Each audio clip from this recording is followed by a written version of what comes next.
Ok, buenos días, buenas tardes. Bienvenidos una vez más a una de nuestras conferencias virtuales. Estamos esperando a que se sumen más participantes. En unos minutos iniciamos. Welcome again to our webinar series, Sharks and Marine Protected Areas. We're just going to wait, we're waiting a few minutes for the attendees to sign up. Thank you for coming.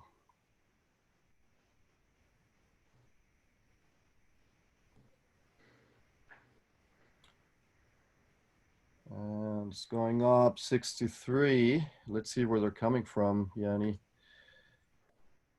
Somebody's saying, hi, Yannis. Diego.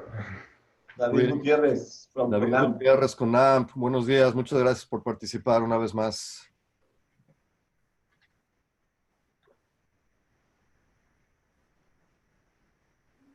Fer, mi gang de México. Fer, ¿cómo estás, Fer? Hola. Desde Honduras. Okay, it's coming up. Está aumentando.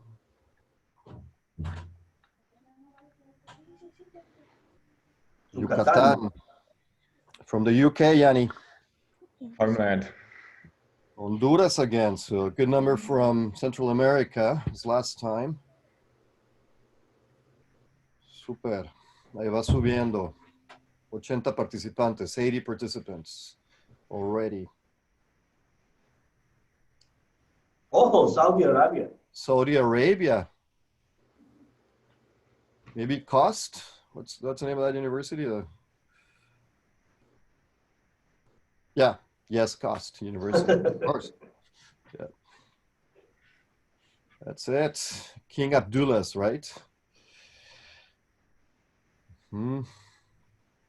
Okay. Austria. Austria. Seguimos esperando que se sumen más participantes. En un minuto aproximadamente iniciamos. Colombia. Greetings from Colombia. Colombia, una vez más. Carlos Aguirre. Ecuador, Colombia. Okay.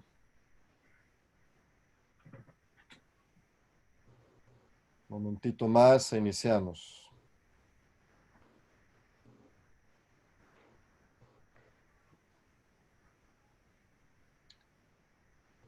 Javier González. Javier González, saludos a los tres. California. Islas Canarias. Alejandro, es el director de Reviaje. Por eso The director of Reviaje National Park just said hello. Ah. Pennsylvania. Pennsylvania.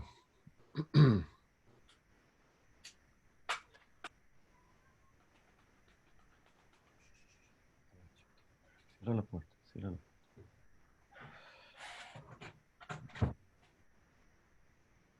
Okay. Unos segunditos más, que se unan más participantes. A few seconds more, and we'll start.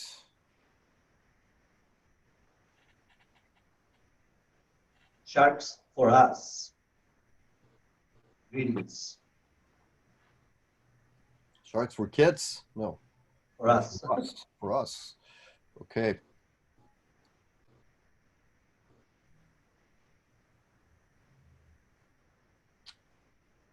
Okay. Almost 105. Should we start? Es la mitad. We have half of the signed attendees. 107. 107. Vamos a iniciar. Bienvenidos una vez más a nuestra serie de conferencias Los tiburones y las áreas marinas protegidas. Tenemos el gusto de presentar a nuestro quinto panelista, que ahora lo va a presentar Mauricio. Welcome today to our webinar series, Sharks and Marine Protected Areas. Thank you. We're very glad to have our fifth panelist, and we're happy to have him here. Go ahead, Mauricio. Okay, good morning, everybody. I want to talk a little bit about Dr. Yannis Papastamatiou. Born and raised in London, England, Dr. Yannis Papastamatiou spent his early years snorkeling in the warm waters of Greece, He obtained an undergraduate degree from the University of Southampton before moving to the USA to get his master's from California State University, Long Beach, and his PhD from the University of Hawaii. He's currently an assistant professor at Florida International University, where his lab research the physiological and behavioral ecology of sharks and other predators. His shark research has taken him all over the world, including Japan, Mexico, Bahamas, Pacific Islands, Alaska, and Belize, resulting in nearly 60 publications in the scientific literature. He's also very interested in the study and exploration of deep coral reefs. In 2017, he became part of the research team of Pelagios Kakuja to collaborate in several projects, particularly in Cabo Pulmo, Rey Villagigedo Arquipélago, and Guadalupe Island.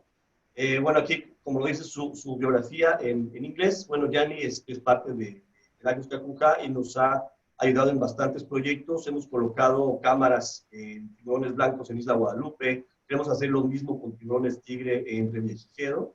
Y en Cabo Pulmo ya lo hicimos con tiburones. Muchísimas gracias. Okay, Yanni, thank you very much, and you can start. Okay, let me just get my PowerPoint up.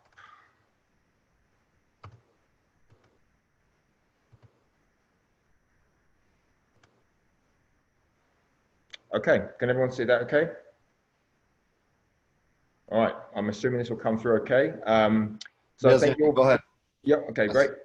Thank you all for joining me today. And I want to discuss that, throughout most of my career, I've used electronic tags to study the behavior and movements of sharks and other fishes. And so I want to sort of illustrate today how we can use these tools, or how these tools have been used to improve and inform the design of marine protected areas, and how we might be able to use sort of future developments with these electronic tags to make MPAs even more effective going into the future. So when it comes to fishes, I don't probably need to go into much detail about the conservation concerns we have for fishes. I don't just mean sharks, I'm talking about other fishes all the way down to reef fishes, large marine predators, and the threats they face due to over-harvesting and overfishing. And there's a variety of ways we're trying to deal with those issues, but one that is popular is the establishment of marine protected areas. And so a marine protected area is simply a region where there is varying degrees of limitations on what you can fish and what you can remove from that area. So for the most part today, I'm referring to what we'll call no-take marine protected areas, which are regions where you're not actually allowed to go in there and fish or remove anything from the MPA. And so the idea from this is that obviously you're reducing fishing mortality within the MPA. You allow adult populations to thrive and grow, and obviously that's beneficial for those populations you're trying to protect. You also hope that those adult populations can reproduce inside the MPA, and if we're talking about teleosts, so they can be producing larvae that may move out of the MPA and replenish stocks outside of the MPA. And you may also hope that you will eventually have density-dependent emigration outside of the MPA, meaning that as fish populations inside get larger and larger, eventually due to competition, you're going to get individuals leaving. And they may actually help to replenish fishing yields outside the MPA. So under a perfect scenario, the MPA can help both conservation in terms of replenishing fish stocks, whilst also helping fisheries. So you sort of get this nice compromise between those two. And obviously, as I said, this is how we hope MPAs work, but as we realize, it's considerably more complicated than that in reality. So what are some of the issues that you have to consider anytime you are developing or establishing a protected area? And I think this sort of figure here kind of demonstrates some of the issues that are faced, especially when we're talking about trying to conserve fish populations. And this was some work done by my colleagues in Hawaii. It was actually done back in the 90s. And they were tracking blue spine unicorn fish, which you can see a picture of up in the corner. And it's a reef-associated fish, and this is off the coast of Oahu, off of Hawaii. And what you can see is they tracked these fish to look at what sort of areas and habitats they were using. And so each of these polygons represents the area that fish used. And then the white dashed line is the area or the boundary of the protected area. And there's a few things to note here. And the main thing is that the fish's home range, the areas they were using, were all considerably smaller than the size of the MPA, which means that those fish were staying within that protected region. And so they get the protection afforded by that MPA. So this is great. This is what you want. You want your fish's movements to be smaller than the size of the protected area. Obviously, where it becomes more of an issue is if you have fish that move over a large area and they spend some or maybe most of their time outside of the MPA, where they may actually be targeted. Because if that's happening, then you're basically giving yourself this sort of false sense of security that you're protecting those fish when you may not be. So it's critically important that we understand the spatial scale of movements that these animals use in relation to protected areas. It's also very important that we know what sort of habitats these fish need. So for example, if we're looking at reef fish and you put your protected area in a bay that's just sand and those animals need coral reef, then you're probably not going to have too many fish residing in that protected area. So this sort of basic concept of the scale of movements of the animals relative to the size of the MPA is true for no matter what sort of fish we're talking about. But as you can imagine, it's considerably easier when we're trying to conserve reef fish populations because they tend to use smaller areas and be more residential. So it's a bit more complicated when we look at larger marine predators that will move over larger areas. So I'm just going to briefly discuss one of the techniques we use to track the movements of fish over long periods of time, and that is acoustic telemetry. And that is when we tag our fish with an acoustic transmitter, so it emits a high frequency sound wave. And we now have a wide range of different transmitter sizes. So we can tag everything from parrotfish to 5-meter tiger sharks. And then in the area of interest, we set up an array of underwater listening stations. You can see one here. And essentially, anytime your fish with a tag swims within range of that listening station, the listening station will record the time and the date when that animal was present. And then you go and you pick up and you download those receivers and you basically paint a picture of who's been where and when. And these transmitters are now getting increasingly long battery life. So for example, for some of the larger fish, we can have tags that will last for 10 years. So we're measuring movements over very, very long periods of time. So to illustrate then some of the issues again that we face when looking at movements of larger marine predators, and this is again not a shark example, this is a giant trevally, which is a large teleos predator in Hawaii called ulua. And ulua, one of the probably most abundant predators on reefs in the Hawaiian Islands, especially if you go to the northwestern Hawaiian Islands, which are uninhabited and protected. If you go to the main Hawaiian Islands, you rarely see them, most likely due to the fact that there's been pretty heavy overfishing. But we did quite a lot of work tracking the movements of ulua at an atoll called French Frigate Shoals, which is in the northwestern Hawaiian Islands. And again, this is uninhabited. It's actually part of a US monument, so it's federally protected, as I'll show you in a moment. So you can think of the entire atoll as a giant MPA. And we acoustically tagged trevally or ulua at French Frigate Shoals. And I'm just showing you data from some locations. So up here, you can see French Frigate, and I'm just showing you data from two receivers, two underwater listening stations that we deployed. One in blue here called La Perouse, and another one down south about 15 kilometers away in red called Rapture Reef. And what you have here on the right is data from one ulua that was tracked over a 2-year period. So on the x-axis is the date, and it goes over 2 years, and the y-axis is time of day. And each circle that you see tells you when and where that animal was detected. So a blue dot means at that date and time it was detected at La Perouse. And so you can see, first of all, that that fish showed very strong residency to La Perouse. It was there for 2 years. It was there during the day, so it would hang around that area at daytime. At night, we don't get as many detections, so we don't really know where it goes, but each day it was returning to La Perouse. So again, pretty residential, and that's good for if you want to protect them in an MPA. Obviously, being residential is a good thing. But what you can also see is that each summer, approximately every 3 weeks, which we found was on a lunar cycle, this fish would start to make these swims to Rapture Reef. And it would do that pretty much every year that we tracked it.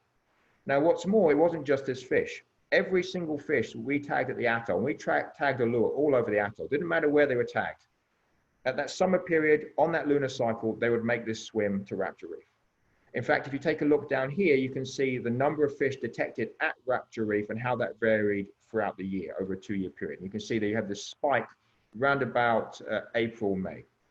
So everybody runs to Rapture Reef. They stay there for a couple of days, then they leave, and they come back in 3 weeks, and they keep on doing that for about a month or so throughout the summer. Now, we also know from previous data that Ulua spawn around about April, May. And when we would dive at Rapture Reef around about May, we'd see these large aggregations of Ulua. So you can see a picture here. This was taken at Rapture Reef. And you can see how many of these Ulua are present. So we're pretty sure that what's happening here is that this is spawning time, and Rapture Reef is a really important spawning site for this species. But it shows you, first of all, that the area these animals use obviously varies seasonally. It's not going to just stay the same, and there may be certain times of year when they move very large distances. And it also shows the importance of identifying these really critical habitats. So in this case, for example, Rapture Reef is likely a very important spawning site. Now, if you imagine if someone was to come in and fish at Rapture Reef when everybody's there spawning, you could actually have most of the atoll's population potentially hanging out at that one site. So an area like Rapture Reef, for example, would be critical for protection. Now, again, just to emphasize, all of French frigate shoals is protected. So we don't have to concern ourselves, but it shows and highlights the issues you have to consider when we're looking at marine protected areas. And we can look at now some shark examples, and this is some data from tiger shark, which are also pretty common species to see in Hawaii. Here we've used both acoustic transmitters and satellite transmitters to look at how far these animals move. So we use a combination of what are called spot tags, which go on the dorsal fin. And basically, anytime the dorsal fin breaks the surface, it'll transmit to satellites and it will give us a position of that shark, fairly accurate position. But you only get data if the dorsal fin is above the surface. If the animal is below, you won't get anything. We also use pop-up archival tags, which you can see down here. And that's a transmitter that measures depth and temperature and light levels. And then at a pre-programmed time, like 6 months, it pops off, it floats to the surface, and it downloads all that data to a satellite, which then gets emailed to us.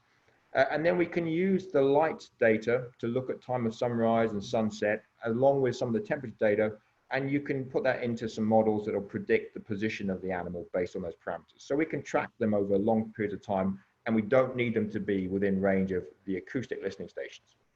But again, just to highlight some of the results, and here you can see the Hawaiian Islands. Here's the main Hawaiian Islands down here, which are inhabited, and then the northwestern Hawaiian Islands, which are uninhabited and also monuments. Again, the whole island chain is a federal wildlife refuge.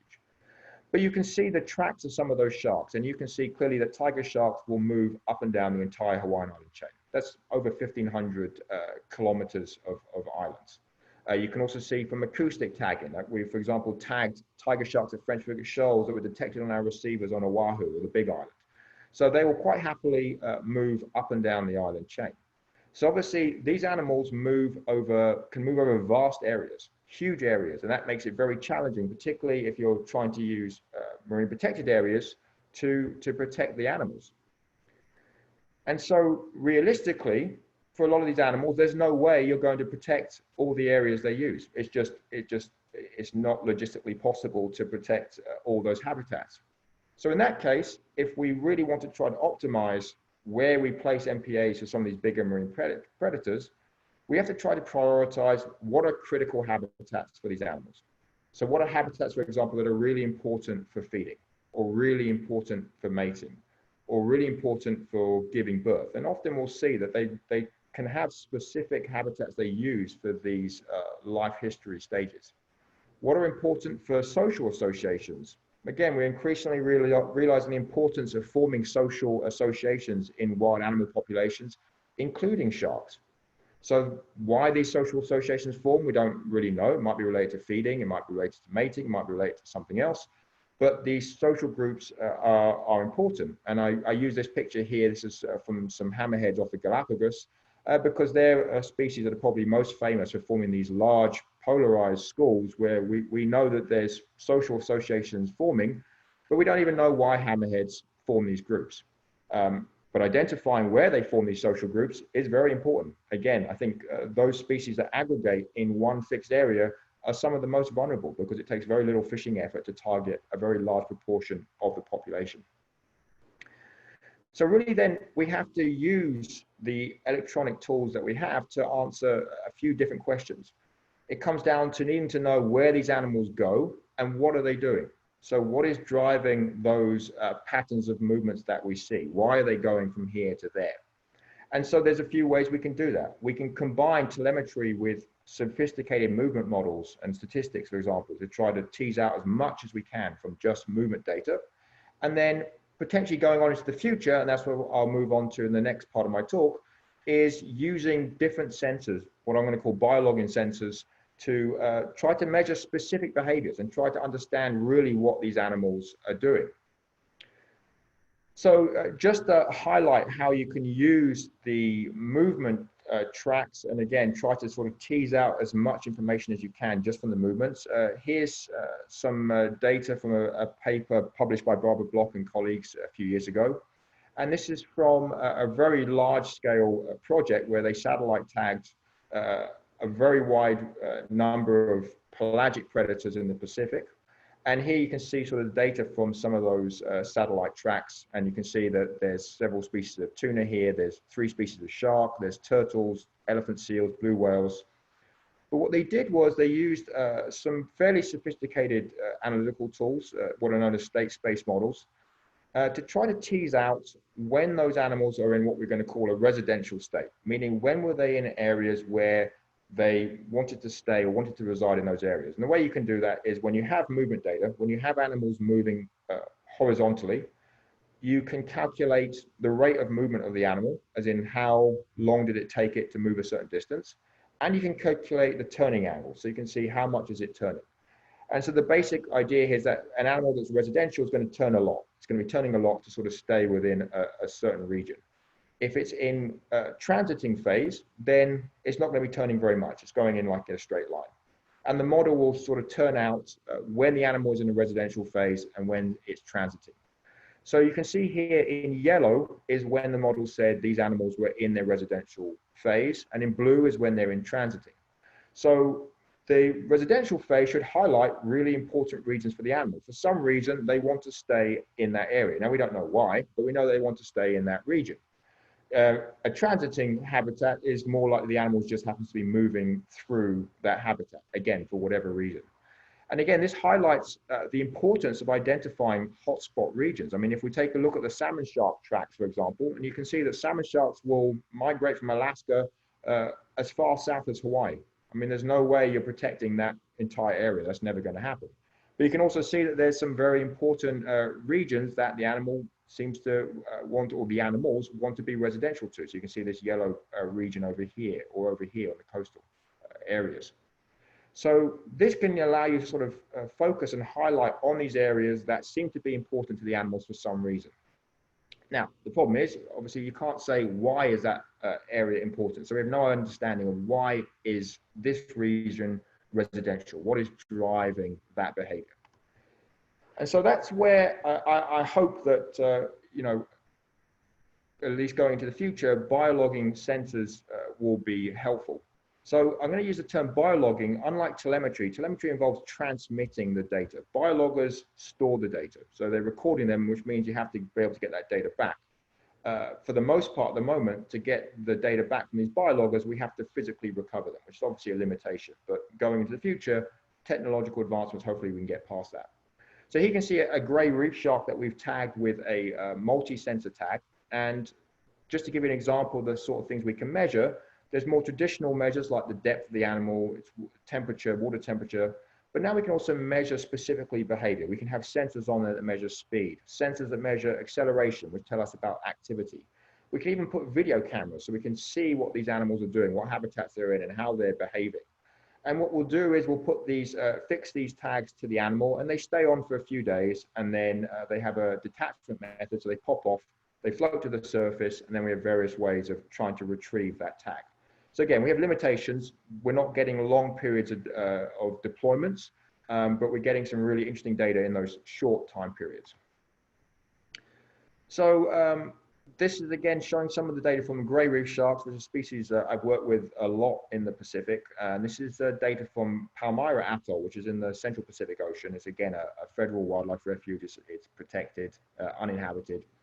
And what you can see here is data from 4 gray reef sharks. This data from those tags, and what you see is on the y-axis is the depth of the animal, on the x-axis is water temperature, and then we've color-coded it based on the activity of the animal from the accelerometers. So if you see red, that means that at that depth and temperature, that animal was really active. If it's blue, it was less active. So again, now we're directly measuring activity from these acceleration sensors, which essentially are measuring motion. And so the sort of thing this highlights, for example, what you can see here is that these animals become very active when they dive below the thermocline. Now, they don't dive below the thermocline very often. When they do, it's for a short period of time because there's a big drop in temperature. But when they do that dive, they seem to be in a highly active state. And it's probably reasonable to infer that they might be foraging. Now, as you'll see, we can't say that for sure, just based on activity, but I think it's reasonable to say that it's likely, at least, that they're diving down below the thermocline for some reason to forage. And so we can start to use this to now infer what might be important habitats for these animals, at least from the standpoint here of feeding.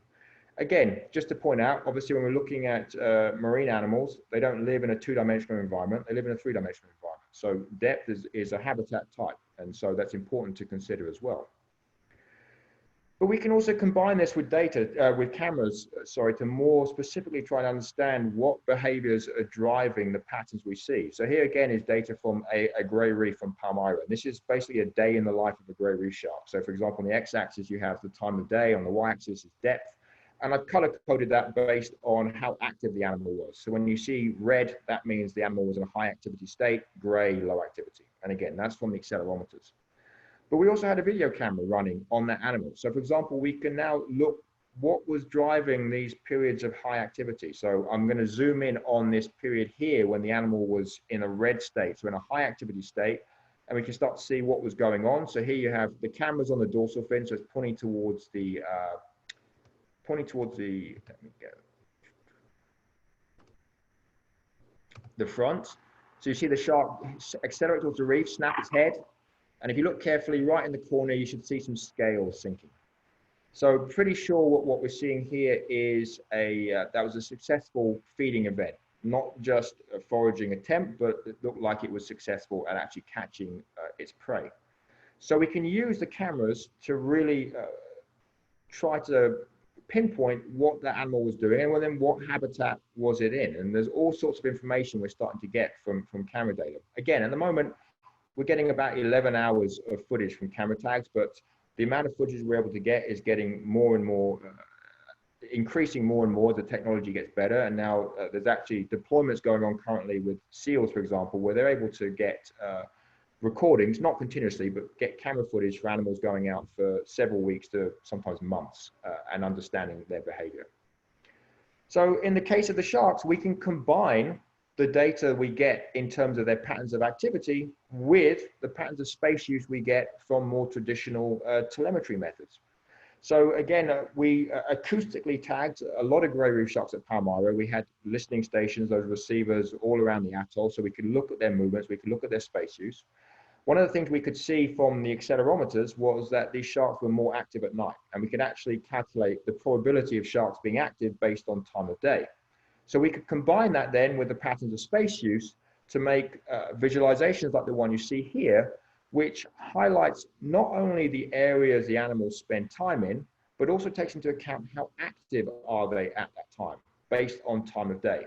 So what you're seeing highlighted here, at the bottom you can see Palmyra Atoll, the axis going up is time of day, and it's color-coded, and that color code is a combination of both how much time an animal spends in an area and also how active it is. So it's not just based on space use, it's identifying those areas that are important for space use and also of high activity, which again, perhaps we can infer is related to hunting or foraging. So we can now start to simultaneously map the areas these animals use and the areas that may be important to them for factors such as being able to hunt or forage. So lastly, I just want to introduce that there are, of course, new sensors that are, being developed that will further infer the behaviors these animals are doing. And again, I will say that these are not currently at the stage where I think they're going to have necessarily practical application, but they will be at some point. So, for example, identifying feeding behaviors. Well, I previously gave an example of how accelerometers and cameras could be used to identify feeding. But even from an accelerometer, you can say this animal is more active and I think therefore it's hunting. but you can't say for sure. There's other reasons why a shark might increase its activity. It might have been chased by another shark or who knows what. So there could be other explanations. So we do need to find ways where we can more directly say for sure these animals are eating.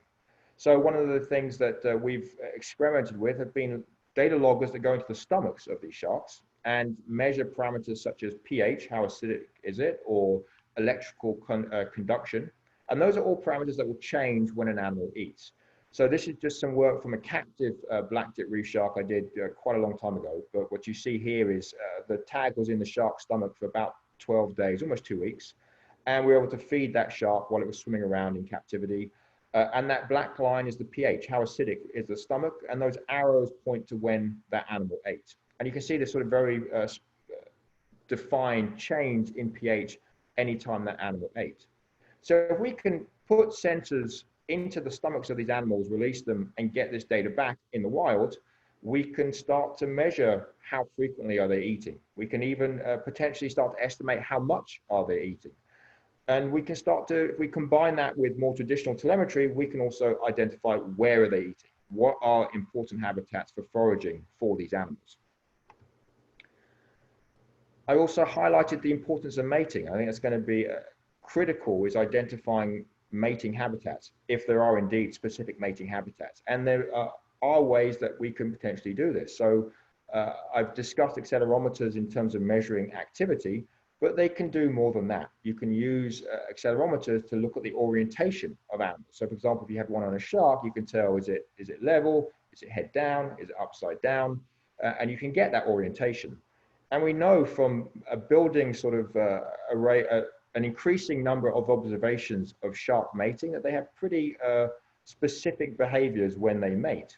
So you can potentially capture that with accelerometers. And this, just to highlight, is some work that Nick Whitney and his colleagues did a while ago in the dry tortugas with nurse sharks, where they put accelerometers on nurse sharks in these mating aggregations. And what was kind of unique about that system was that they could actually sit and watch them mate. So they could calibrate and know that the sharks carrying the tags were indeed mating. But sure enough, you got this very sort of specific changes in orientation of these animals during that mating process. And they could then leave those accelerometers on these animals for several days and look at how they were mating when they weren't able to observe them. For example, they could see that there was no mating taking place at night. It was only taking place during the day. So again, as we increase the capability, our ability to put these tags on animals for longer periods of time, we hopefully will be able to start capturing, using those tags to capture these behaviors and identify where these critical mating areas may be. We can even use new tags to look at social interactions and associations. And again, I highlighted the importance of social associations and social groupings in sharks. So what you see here is a tag that we've been testing. Mauricio and I have been working to use to look at the social foraging in white sharks in Guadalupe. And this is a tag that's measuring, it can measure acceleration, depth, it's got a gyroscope, so it can measure activity of the sharks. It also has a video camera, but we've also attached another sensor that detects other tagged sharks. So a lot of the white sharks in Guadalupe are acoustically tagged to look at their movements. This tag that goes on the white sharks will detect other tagged sharks. So it can keep a record of who it's hanging around with. So this also gets called the business card tag, because it's like the shark is keeping a record of how many business cards it's received in terms of how much time it's spent with other tagged sharks. So just like the previous biologgers, this tag will eventually detach and float to the surface, and we have to recover it and start to paint a picture of the social associations, and then also try to understand why are these animals associating. So for example, this is data from a white shark in Guadalupe, and this is what we call a social network diagram, which maps the social associations and which individuals like to hang out with which other individuals. Is it random, or do they actually like to hang out with certain individuals? The data that we're getting back and from other work that's been done in Australia suggests that they do associate preferentially with certain individuals. That it's not just random. They pick other individuals they like to spend time with. This doesn't tell us why, it just sort of highlights that these social associations exist. But we can start to try to use the cameras to understand why. So here you can see a white shark that sees another white shark, it turns towards it, and it starts orienting and swimming towards it. So the social interactions are kind of complex. It's nothing obvious. It's not like with mammals where you can clearly see why they're interacting, but there's some degree of association. He can see another white shark that in the shallows turns towards our white shark and starts swimming towards it. And we can combine all these sensors together for white sharks to see when these associations form, how the animal responds. Does it get more active when it's around another shark? How does its activity change? How does its depth and habitat use change? And then where do these associations form? Again, we can then combine that with traditional telemetry and say, okay, these sharks seem to like to hang out and form social associations in this region. And so hope to start to build on that to identify these areas that are important. So ultimately, at the moment, if we were to ask the question, can marine protected areas help sharks? First of all, I think there's a lot of evidence that MPAs can help reef fish. I think there's probably a very large number of studies that confirm that you can help reef fish with MPAs. To answer, can MPAs help sharks? Yes, they can, but it's going to be a question of scale. So this sort of recent paper used telemetry and our understanding of reef shark movements. So these are coastal species of shark, to estimate how they benefit from MPAs and how that varies based on the size of the MPA. So here you have data for 5 different species of reef shark, and the y-axis is fishing mortality, and the x-axis is how that should vary based on the size of the MPA. Obviously, you want to get fishing mortality as low as possible for there to be a benefit. And what you can see is that if you have an MPA that's only 5 or 10 kilometers in length, you're not having a huge effect. If you can get your MPA more than 20 kilometers in length, then you start to see a much larger decline in fishing mortality. You're not fully protecting these species unless you're getting MPAs in the 100 kilometers or more length. That's getting pretty large. What you can also see is that varies by species. So for example, white-tip reef sharks seem to benefit quite well because they seem to be highly residential. Surprisingly, nurse sharks, which those of us that work with nurse sharks, consider them pretty lazy animals, and in some ways they might be, but they also, we know from telemetry, can move much larger spatial scales than we thought they could. And in fact, this suggests that you would need a larger MPA to protect them. So yes, they do benefit from MPAs, but how much benefit may be limited, especially as essentially probably most MPAs are too small to protect most shark populations.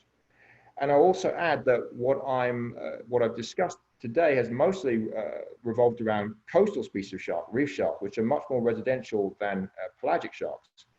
So pelagic MPAs are, even more complicated because it's much harder to define pelagic habitat, and the pelagic species tend to move over much larger areas. So we have to take this all into account. It's not just a matter of size. You may, protect a large area, but if it's in bad habitat, then the actual protection afforded to those animals may be limited. So we have to consider not only where do these animals go, but why do they go there? What are the critical habitats for them? How do they use their space? And ultimately understand where do they go and what are they doing there? And as I said, I think a lot of the tools I've discussed may not quite be there to be able to answer those questions, but hopefully they will be in the future. With that, I'll be happy to take any questions. Okay, thank you very much, Gianni. Okay, we will start with the questions in the chat. What are the advantages and disadvantages of biologgers versus telemetry? I mean, so they really, they measure different things. I mean, telemetry is really for the most part, for measuring patterns of movement, whereas with the biologgers, we're looking at behavior. Now, saying that, we also have transmitters that can measure things like acceleration. So you can have a transmitter that will transmit the acceleration of the animal, and you can get that data back. Now, the advantages of telemetry is that you're able to measure over long periods of time. So for example, if you surgically implant a transmitter into a fish, you can get data over years. So if we put an acceleration transmitter on a fish, for example, we can get 6-7 months of data of acceleration. So much longer periods of time. The disadvantage is that the resolution in terms of how frequently you sample is much lower. So for example, an acceleration transmitter, you're going to get data every 1 to 3 minutes if that animal is around a receiver. If it's not around a receiver, then you're not getting any data. As opposed to our biologger tags, which are measuring data 20 times a second and continuously. So the data you get back from the biologgers is much better, but it's only for short periods of time. We're not able to measure data at that frequency for months at the moment. And so they both have their benefits and they both have their disadvantages. Okay, thank you. Another one. In the zone where all the fishes were located, have you considered measuring the oxygen levels? Do you mean for I'm referring to the Ulua, the Trevally example? I think so, yeah, I think so. We did, no, because again, just from the dives, the observations were that it was pretty well-known spawning area. But saying that, oxygen is something that I think we're increasingly appreciating the importance of oxygen, not in the sense that we didn't know that oxygen was important, but the effect it might have on behaviors. And I'll say there's also, sensors in development, biologging sensors that are now measuring oxygen so that we can simultaneously also measure dissolved oxygen in the water that those animals are encountering and perhaps see what effect dissolved oxygen may have on their behavior. Okay. How did you implant a tag into the stomach of a shark? You can feed it to them is one way. So you basically just conceal it in bait because, most sharks will bite and then try and swallow it. They'll use the teeth to manipulate. So you can try to feed them it that way. And we've also force fed it to them. So we can actually, if we capture them, we put them on their back, which is tonic immobility. So it's like a passive trance, which is how we do surgery. And then we can actually put the sensor into the stomach. And then we wait for them to naturally regurgitate it. So sharks are very good at puking. They can invert their stomach entirely out of their mouth if they need to. So anything undigestible will eventually get puked up. Excellent. Okay. Do you think that it's feasible to implement floating reserves, like temporary in time and space, to protect sharks from overfishing? You mean timed MPAs that are only open at certain times a year? Yeah, temporary in time and space. Yeah, that's a more complicated question. I don't know of. I'm not sure with regards to sharks. I've seen some of the research with regards to protecting other fishes, and obviously with temporary MPAs, my understanding is you get some protection. It does make some advantage, but you're not going to get the same degree that you would from a permanent no-take MPA. But again, there may be someone with much more expertise on that topic who would be able to provide more information. Excellent. Is there any form to use biologgers in stingrays? Yeah, so I have one of my graduate students is, for example, using accelerometers on stingrays right now. So we've had pretty good success with using them as rays. Right. This is a good one. Is there any evidence of behavioral alterations in the animals due to the use of biologgers? It is a good question, and it's something we always have to consider, because the reason telemetry and biologging started was to measure the behavior of the animals without human interference, in the sense that what we used to do was just use observation. You'd get in the water, you'd make observations, you'd watch the animals. But obviously, when you have a human presence, you're changing the behavior. So the idea is that with these sensors, you're not doing that. But we need to make sure that we aren't changing the behavior. So there's a few things to consider. One is that obviously anytime you put a tag on an animal, that you are creating drag, and that drag can increase their energetic requirements. And there's now an increasing number of studies that actually measure what that drag is and what it can add. And it's not, in some cases, it's not trivial. So when you're putting a tag on for a few days, that probably doesn't matter too much. But as we start to put these tags on for longer periods of time, it is something we need to consider. And in fact, there are groups that are specifically trying to design tags that are going to reduce drag as much as possible. But you have to consider the size of your tag relative to the size of the animal.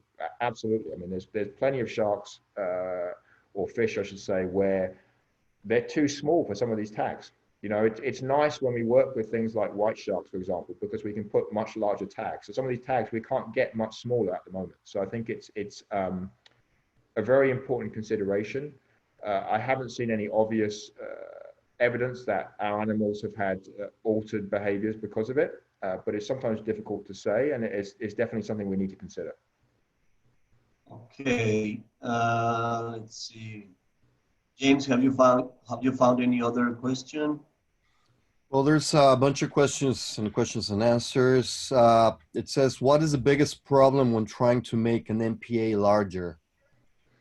Well, you've got to always remember. I mean, an MPA, the issues anyone's facing is not just conservation and biology. I mean, fisheries, it's economics, it's going to be social resistance, and you've got to take that into account. If you're setting up an area and you're telling people who may have fished there their whole lives they can't fish there, they may understandably not be okay with that. So you can't just treat it as it's only an ecological issue, because it's not. It's an economic issue. It's a social issue as well, and those all need to be properly considered. A related question, are there any reported successes of the information you have collected that have been used to modify MPAs or possibly create? There are not I'm trying to think of the specific examples. I would say, for example, one example is some of the work that my colleagues had done with oceanic whitetips in the Bahamas, which is a pelagic species, and it was the satellite tracking data that resulted from that study that at least partially led to the Bahamian government protecting sharks within their waters. So it was, and part of that was because there was very good evidence that those sharks were seasonally residential to Bahamian waters, and in fact very close to shore. So in that case, the telemetry data definitely did infer, was used by the government to make a management decision that led to pretty broad scale protection of sharks in that region. Nice. It says here, have you studied behavior changes during ecotourist activities? It's two questions. Does ecotourism affects shark behavior? Good or bad? It's a very good question. That would be like a long topic to get into. So to give you the short question, a short answer, are you going to have some conditioning of sharks at ecotourism sites? Well, it depends. For some species, yes. For some others, it may be less than you might imagine. So some of the reef sharks definitely seem to show some level of conditioning. White sharks seem to show much less, in the sense that they may, approach and hang around ecotourism boats for a few days, and then you don't see them for a while. Are you going to get changes in behavior? Yes, you will. Obviously, you'll get some, for example, sharks moving closer to the surface or hanging around areas where there's bait. But over longer time periods, not as much. So for example, it doesn't disrupt, we don't have no evidence of it disrupting seasonal movements. They still seem to perform the majority of their diel movements. So I'd say yes, over short time periods, you're going to get conditioning, less so over long time periods. But that's going to vary greatly species by species, and also case by case. There's many different ways people do ecotourism. Mm-hmm. Here's another MPA related question. Is there evidence that sharks prefer to be inside an MPA? I've never seen, I've never seen a study that was able to say that, for example, I guess I'm assuming this is what you mean, that they know about the boundary and that they're safer inside the MPA. I don't think so. It could be wrong on that. So for the most part, it's been looking at the residency of these animals. But it does raise a good question. If you go and you track an animal inside an MPA, how much effect does the MPA have on the movements of those animals? Obviously, where you can get around that is tracking them in many different places to see how it compares. But what I will say is, I think for the most part, movements are going to be very strongly correlated with habitat, and so it's very important to consider habitat. And a problem that I think initially arose was that when people tried to measure the success of MPAs, they'd go into an MPA, count how many fish there were, go out of the MPA, count how many fish there were, say there's a lot more, and therefore the MPA is working. But most MPAs weren't randomly selected. They were selected because they were good areas. You know, they may well have been for tourism. So they picked areas that had really good habitat. So from that standpoint, your study is kind of biased, and you have to consider how much of that difference is due to the MPA versus how much is due to the fact that it has better habitat. Yeah, good question. Good answer, sorry. Let's see, it says here, can you explain tonic immobility used to force feeding a bit more? Tonic immobility? Yeah, it says tonic immobility to force feed a shark. Oh, yeah. I mean, so tonic immobility, obviously, when you turn them on their back and they go into a trance-like state, and then essentially we just have the same thing. The tag is in a piece of fish, and we can just push it down with a piece of PVC, and it just goes straight into the mouth. It's a very short distance between the mouth to the stomach, so it slides in. Somebody's asking here, would you be sharing the references of your work discussed? So this is something that has been asked before. So we're going to be sharing most references. So Yanni, if you can send us a list of the references that you were using for your presentation. I'll send a citation of every. There was only a couple of slides that is unpublished data, but everything else is published by various people, and I'll just send a full citation list. Nice. Okay, so do you have more questions, Mauricio? Yeah, have you used any sensors to understand the physiology of sharks? Yeah, I mean, so a lot of the sensors we put into the stomachs were actually not just for feeding, but to understand digestion. So I was measuring pH, which is related to acid secretion. We were also measuring motility, which is due to contractions of the stomach muscle. And so we were looking at how the digestive system responded to feeding and how that varied between different species. And then there's a variety of other ways you can use it. So for example, if you can calibrate them properly, you can use accelerometers to measure energy costs of the animal, how much energy they're actually spending as they move around, which is a physiological measurement. You have sensors now, for example, used with marine mammals that can measure blood oxygen. So they actually have a catheter going in. They can actually measure how the oxygen is dropping in their blood when they dive 600 meters. So using biologging for physiology is something that's really starting to advance. Okay, there's another one here.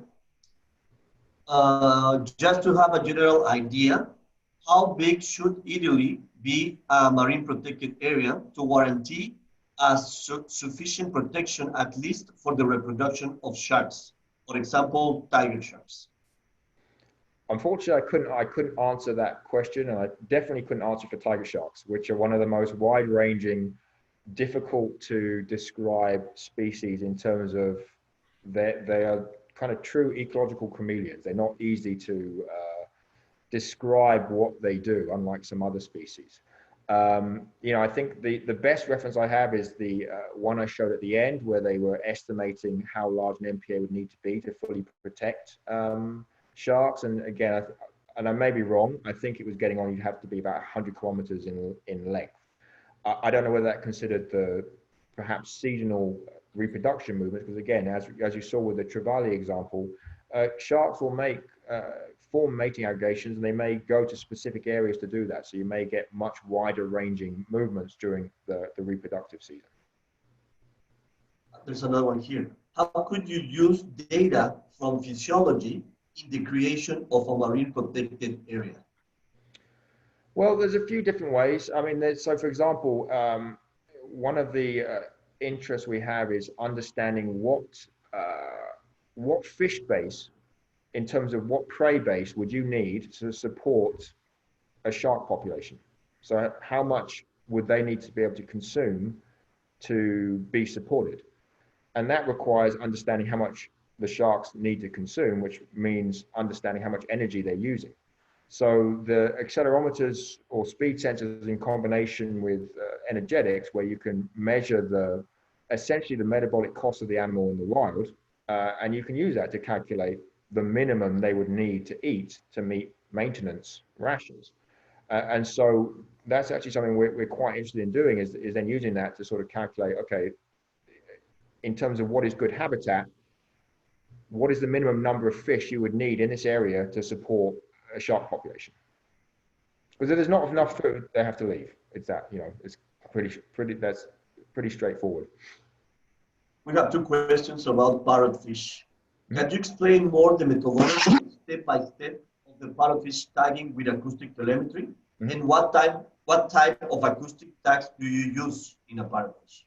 So I did the parrotfish tagging was a long time ago, but from what I what I remember, we would actually collect them at night when they were sleeping, because they sleep in the hole, and then we could use nets to collect them.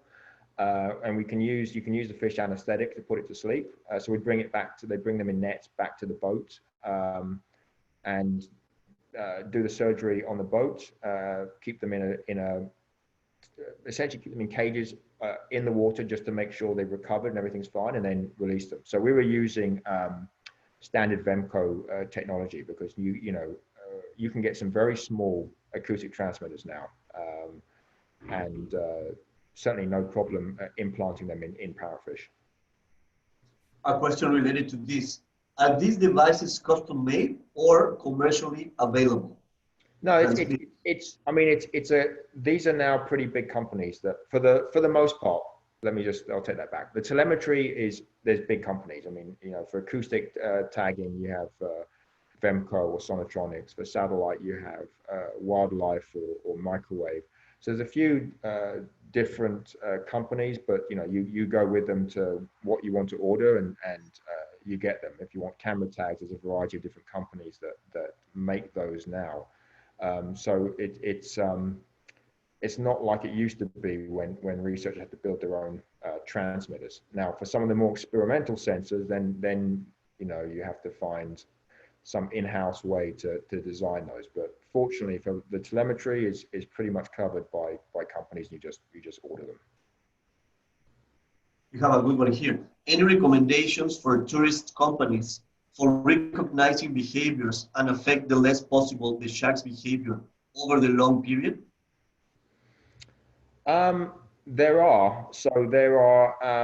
There's actually an organization which includes multiple ecotourism groups that get together to essentially develop and practice best practices for shark ecotourism. And off the top of my head, I can't remember. You know, I obviously don't run ecotourism myself.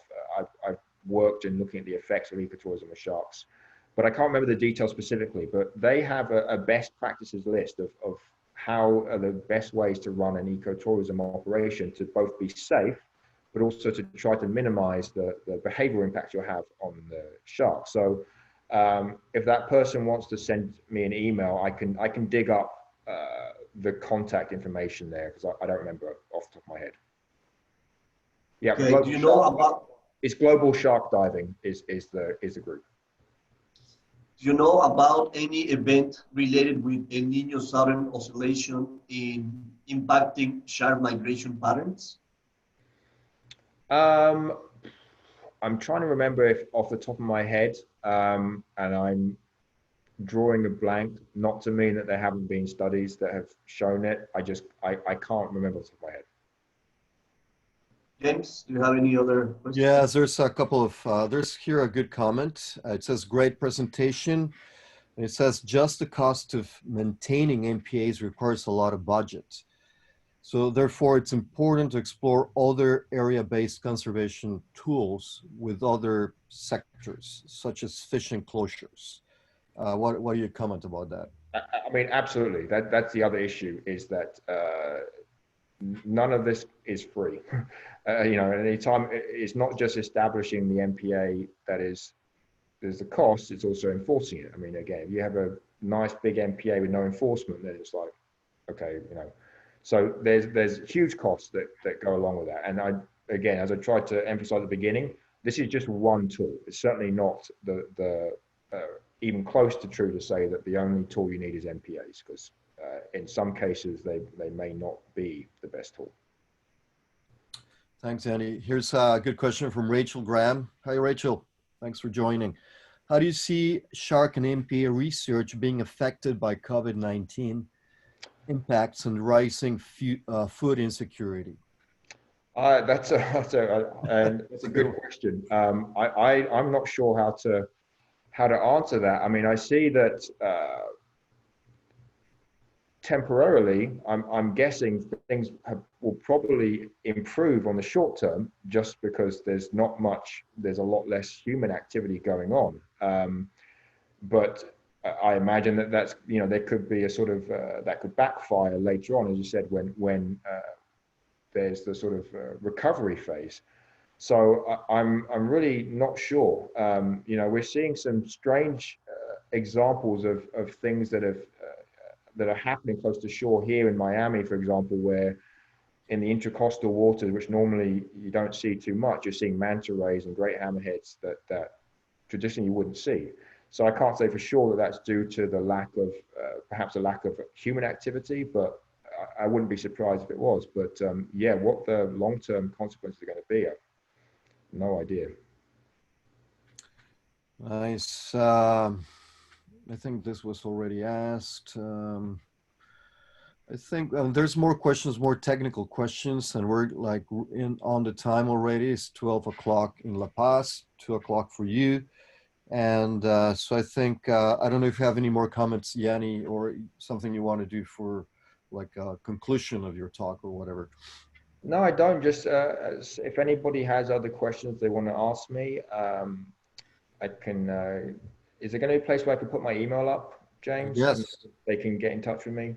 Yeah, of course. And then, yeah, feel free to ask me any questions. Otherwise, thank you all for participating and coming to listen. Thank you, Yanni. Thank you very much. Muchas gracias a todos por participar una vez más en esta serie de conferencias.